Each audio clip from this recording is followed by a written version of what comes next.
नमस्कार मित्रांनो, तुमचं स्वागत आहे शेतकरी यूट्यूब चॅनलवरती.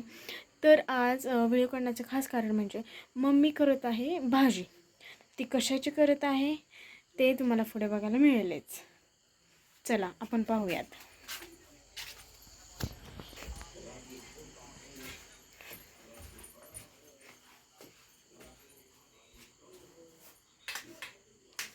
मम्मी कशाची भाजी करते? बटाट्याची. काय तर 4 बटाटे कापून घेतले, ते आधी शिजवून घेतलं, हां नंतर न कापून घ्यायचं. आता बघा, कढईमध्ये तेल ओतलेलं आहे. आता मम्मीचे चाललेत बटाटे कापायचे आणि कांदा, टोमॅटो आणि कढीपत्ता हे आधीच कांदा आणि टोमॅटो आधीच चिरून ठेवले होते. आता जिरं टाकायचं, मोहरी टाकायची, मग धुवून घेतलेलं कढीपत्ता,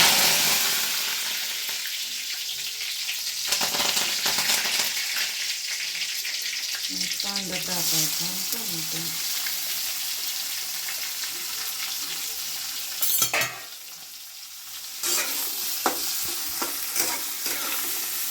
कांदा लवकर भाजत नाही, थोडंसं मीठ टाकायचं.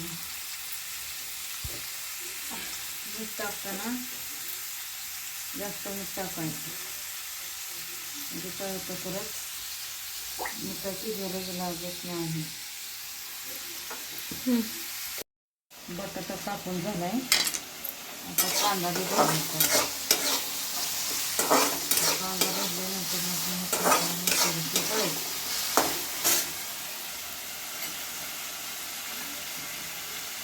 सगळ्याच भाज्यांना, पातळ भाज्यांना, सुक्या भाज्यांना हळद टाकायची. थोडीशी हळद बारीक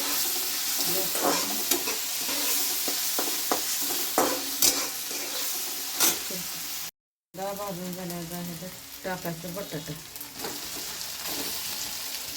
बटाटा चांगलं मिक्स करून घ्यायचं.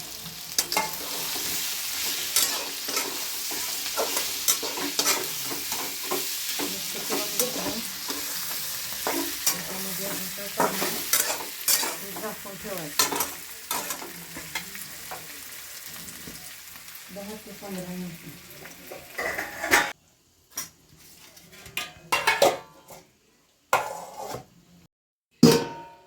2-3 मिनटं झालेलं आहे, तर आपण आता बटाटा कसं उतरून निघलं. त्यात मीठ शिरलं ना बटाट्यामध्ये, बटाट्याची भाजी जास्त चांगली लागते. आणि ह्यात काय टाकायची चटणी. हे आमचा आहे घरचा मसाला, त्याच्यामुळे मी ही 1.5 चमची चटणी टाकते. 1.5 नाही 2.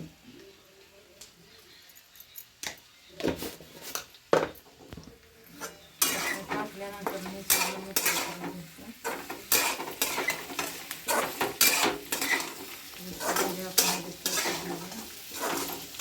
शेंगदाण्याची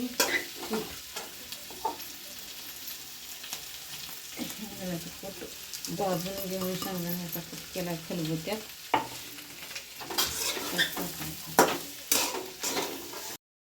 नंतर आपण याच्यात ओतणार आहे पाणी.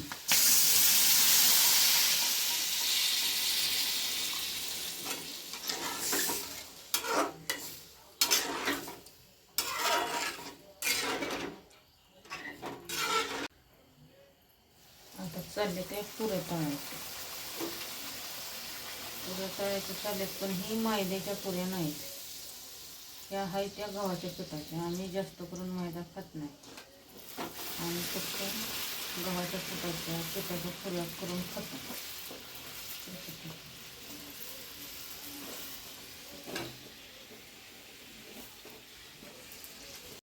बघा मित्रांनो, तर आमच्या पुऱ्या रेडी झालेल्या आहेत. बघा मित्रांनो, बघा, कमेंट करून सांगा पुऱ्या ह्या कशा झालेल्या आहेत. आणि ही दिसते ती भाजी आहे ना, ती बटाट्याची भाजी आहे. धन्यवाद.